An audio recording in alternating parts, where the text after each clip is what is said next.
So I'm trying to get us to get a picture of the God that we serve, a different picture. Okay. So what kind of God do we serve that's His will for us? So in order to move out of a place of stagnation, we've got to change our view, change our perception of how we see God. Because a lot of times the reason we're moving and not going anywhere is because of our view of God. So let's talk about what stagnation is.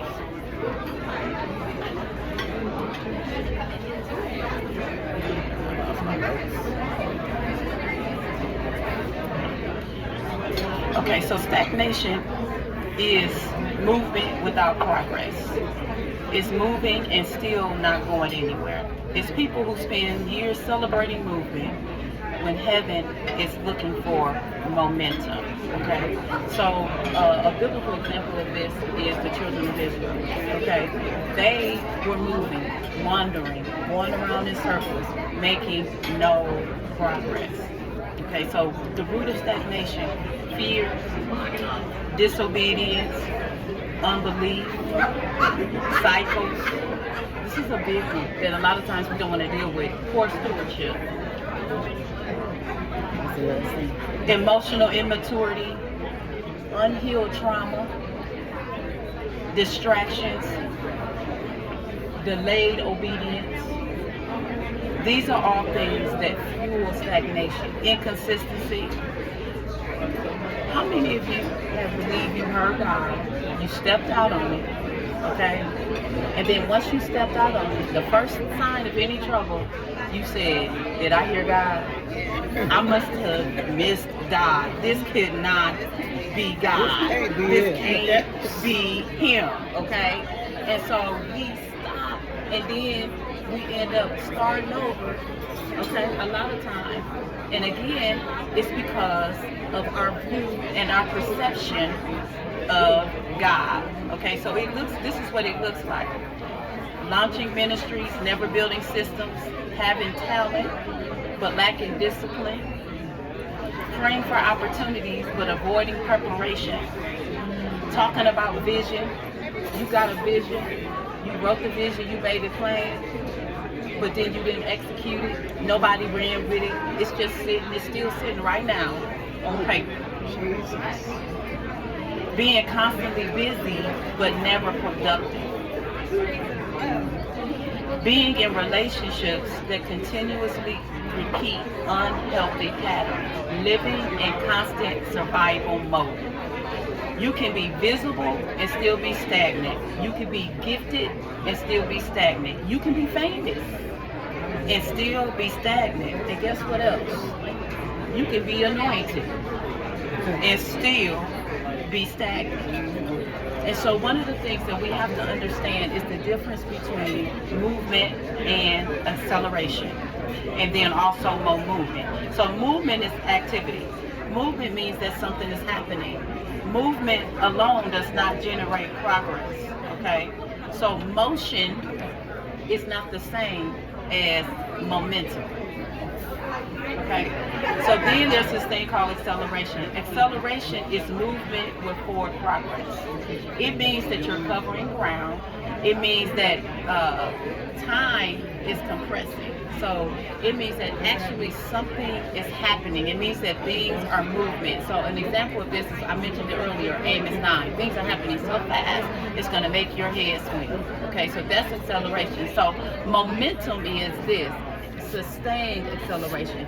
So when I'm in the midst of momentum, that means I'm moving and it's steady and it's deceleration. Okay, things are moving and I see it. And here's how you know that you are having momentum. Is one word: fruit. If there's no fruit, and I know for me, I have decreed and declared that this is my season, this is my year of fruit. It is going to be evident that the hand of God is on my life. It is going to be evident. I'm not going to have to tell people that I'm a Christian, because they're going to see the evidence of it. They're going to say, oh my God, whatever you did to get what you got, I want that. because there's just going to be that much fruit, that much evidence in my life. Okay. And so here's the thing: momentum requires focus.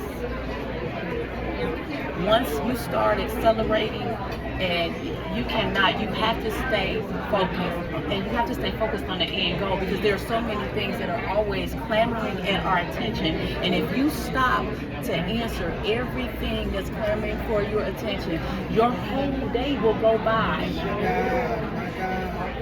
And you will not have accomplished anything. Listen to this, for you. Yeah. You will have accomplished everything for everybody else but you. So some of us have been stuck in places that we're helping others produce momentum while we're staying stagnant. You just testifying. I'm trying to keep my head. So we're producing for everybody else but us. So what's happening is we're the woman, and we're the first woman in the story. We getting the leftover shoes. Jesus. While everybody else, we sending them to the mall. Oh my. And that is not the will or plan of God for us. It is possible for us to do the things we need to do and still not be stagnant as it relates to us. Now let's talk about speed. This is where this all started. Speed. Speed is the anointing that gets you to your destination faster and within God's timing. Speed is not rushing ahead of God. Speed is arriving at God's destination without unnecessary delay. That is the difference between a bus, a train, and a flight. The difference is speed, okay? Also between those three is the condition of arrival. Listen, a bus, anybody ever rode road Greyhound somewhere? Oh my God, listen. How many stops do you make along the way? It's like, man, you stop at every little. That's what some of us look like, and why we're not where we're going, because we're on the bus. And we are stopping at every little stop along the way. And then some of us, we on the train. Now the train is going a little bit faster. It's a little more comfortable. You're going to make a few less stops, but you're still going to stop. You're still putting everything and everybody else before you. And so you on the choo-choo train. Speed, though, is a flight. Let me tell y'all something about a flight that I learned. Here's a few things. So if I'm flying from here to Dallas, I don't need the same type of documentation that I need when I go see my son in Spain. Okay, so when I go see my son in Spain, I need a passport. And in some countries, if I was going, I would need a passport and a visa, which means I had to get permission from the government before I went there. I had to get permission from the government to even come there before I could come. And then I can only stay for a certain period of time.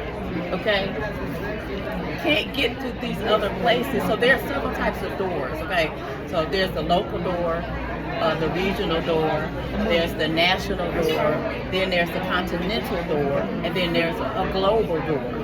So regardless of where you are, where you're going to requires certain type of documentation. Now when I'm traveling, I got what's known as a KTN, non-traveler number. Okay, and so what that does is, again, we're talking about speed here. So I got to go through the process of getting the documentation, getting approval, doing all of that. Then when I get to the airport, I got this number. So when I got this number, everybody else, I was traveling with a group one time, and they didn't have the same number. So they wanted me to go with them. I said, no, I'm not going with y'all. Y'all got to take off y'all shoes. Y'all got to go through your bag. You got to take your laptop out the bag. I'm not doing that. You know why? Because I went through a process so that I don't got to take my shoes off. I went through a process so that I can go through speedily. So here's the thing about speed, and this is the whole point.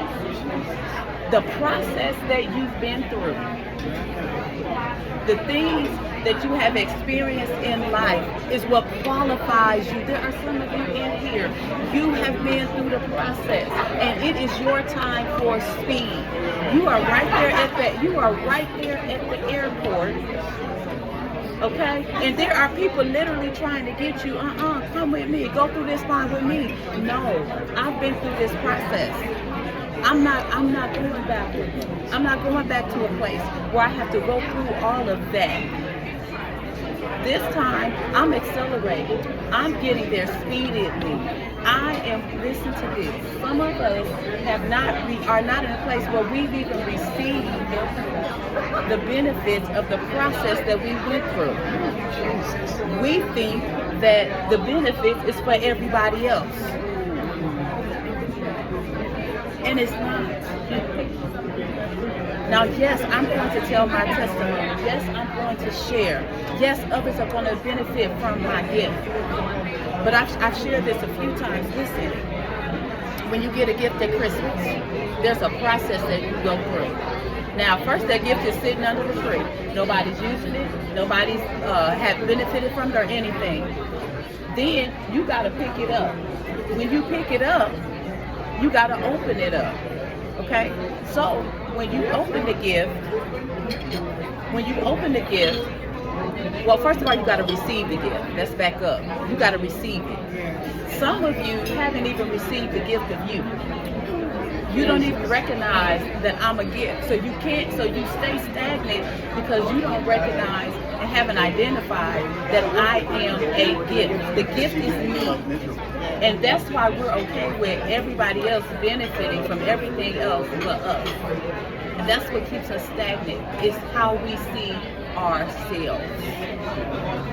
And so you got to receive the gift. Okay, receiving the gift gives you access to the gift. Does that make sense?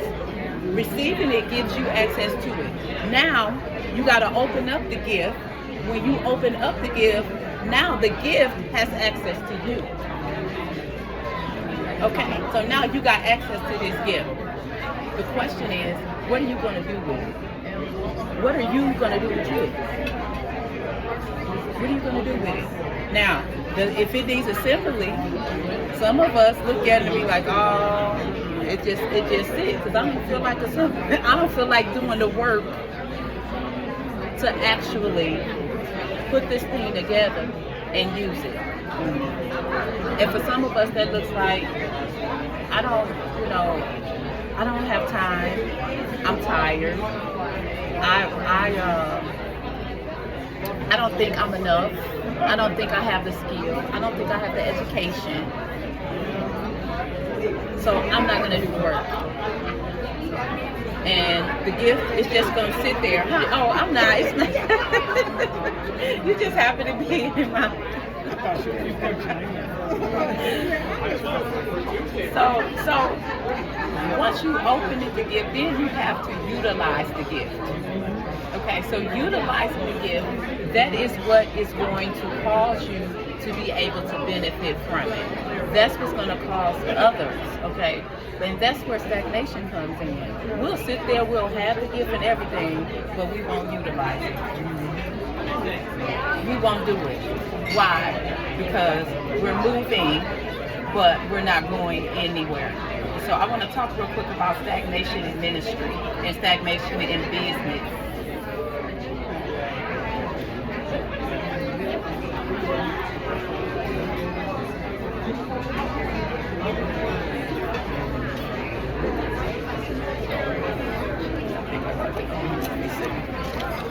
I'll make it find it quicker on the paper. Yep, right there.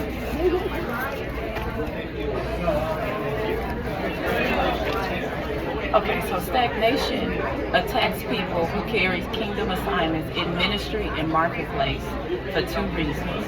Here's the thing. Ministry changes lives, right? Ministry builds influence, right? But business, what does business do? Business finances the kingdom. And so if I can keep men and women of God stagnant in business, if I could keep them circling in their finances, okay, then ministry suffers. Their ability to influence, because I don't care how we look at it, what we want to say, money produces influence.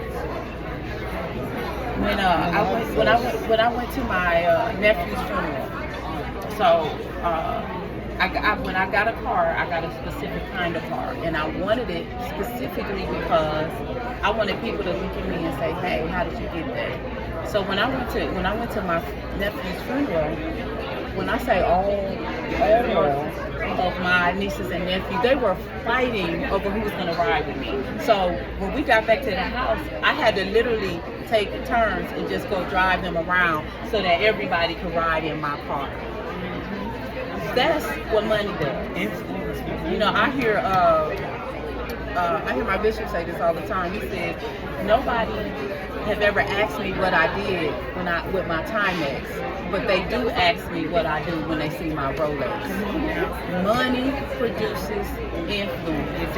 Man looks at the outward appearance. So if I can keep women of God, if I can keep them stagnant in business, then guess what else they'll be stagnant in? Ministry. Jesus. They will have stuff and nobody comes. They will pour, give, and nothing will come back in. Is this correct? Lies. Yes. That would be. And so if the enemy cannot stop your calling, he will often try to slow your progress. So I'm a pause. Everything else is okay? Everybody get their shoes. Thank you so much.